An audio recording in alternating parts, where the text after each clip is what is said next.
ഒട്ടുമിക്ക smart phone കമ്പനികളും ആരാധകരും ആപ്പിൾ പ്രേക്ഷകരും എല്ലാവരും ആകാംക്ഷയോടെയും കൗതുകത്തോടെയും കാത്തിരിക്കുന്ന ഒരു വലിയ ലോഞ്ച് തന്നെയാണ് ആപ്പിൾ ഐഫോൺ 16 സീരീസിന്റേത് നടക്കാൻ പോകുന്നത്. സെപ്റ്റംബറിൽ ഫോൺ എത്തുമെന്ന് നേരത്തെ തന്നെ അറിയാമായിരുന്നുവെങ്കിലും കൃത്യമായ ഡേറ്റ് ഇതുവരെ വ്യക്തമായിട്ടില്ലായിരുന്നു.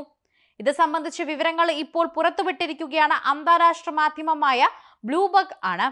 എല്ലാവരും ആകാംക്ഷയോടെ കാത്തിരിക്കുന്ന ഐഫോൺ 16 സീരീസ് സെപ്റ്റംബർ 10 വിപണിയിൽ എത്തുമെന്നാണ് ഇവരുടെ റിപ്പോർട്ടിൽ ഏറ്റവും കൂടുതൽ വ്യക്തമാക്കുന്നത്. ഈ ലോഞ്ച് ഇവന്റിൽ പുതിയ ഫീച്ചറുകളുള്ള ആപ്പിൾ വാച്ച്, എയർപോഡ് മോഡലുകൾ എന്നിവ കൂടി ആപ്പിൾ അവതരിപ്പിക്കുമെന്നും പ്രതീക്ഷിക്കുന്നു. വിഷയവുമായി ബന്ധമുള്ള വ്യക്തികളെ ഉദ്ധരിച്ച് ബ്ലൂംബർഗ് റിപ്പോർട്ട് അനുസരിച്ച് സെപ്റ്റംബർ 10 നടക്കുന്ന ഒരു ചടങ്ങിൽ ആപ്പിൾ ഐഫോൺ 16 സീരീസ് സ്മാർട്ട് ഫോണുകൾ അവതരിപ്പിച്ചേക്കും എന്നാണ് പറയുന്നത്. 4 മോഡലുകൾ വിപണിയിൽ അവതരിപ്പിക്കാനാണ് ആപ്പിൾ പദ്ധതിയിടുന്നത്. ആഗോളതലത്തിൽ ഈ ഫോണുകളുടെ വിൽപ്പന സെപ്റ്റംബർ 20 മുതലായിരിക്കും ആരംഭിക്കുക.